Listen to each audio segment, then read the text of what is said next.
ஹரிஜி, இது யாரோட ஊருடா? இவ்ளோ பெருசா இருக்குது. டேய், அது வீடு இல்லடி. Queensland amusement park, theme park டி இது. பார்க்கா? அரே ட்ரோஸே, நம்மளுக்கு என்ன சுகரா? பார்க்க கூட்டிட்டு வந்திருக்குது. சுகருக்கு பார்க்குக்கு என்னடி சம்பந்தம்? சம்பந்தம் இருக்கு ஜி. சுகர் வந்தவங்க தான் பார்க்ல நடந்து நடக்கும். நம்மள இது கூட இங்க கூட்டி வந்துச்சு. ஏய், இது நீ நினைக்கிற மாதிரி நடக்கிற பார்க் இல்லடி. அப்புறம் என்ன ஜி, மூட்ற பார்க்கா?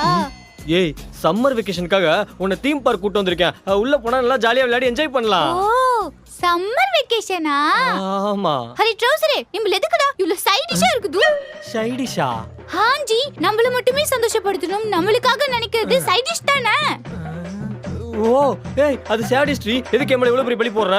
பின்னென்ன ஜி, ஊட்ல நிம்மல் மம்மாஜி பப்பாஜி விட்டுட்டு நிம்மல் மட்டும் சம்மர் வெக்கேஷன் என்ஜாய் பண்ணனும்னு நினைக்குதே. அப்ப நிம்மல் சைட் டிஷ் தானே? ஏய், அவங்க வயசானவங்கடி. அவங்கள கூட்டி தீம் பார்க் வந்தோன்னு வையேன், நடக்க முடியாதுன்னு சொல்லுவாங்க, ஓட முடியாதுன்னு சொல்லுவாங்க, வாந்தி வருதுன்னு சொல்லுவாங்க. அவங்கள எப்படி என்ஜாய் பண்ண முடியும்? முடியாதுடா, முடியாது.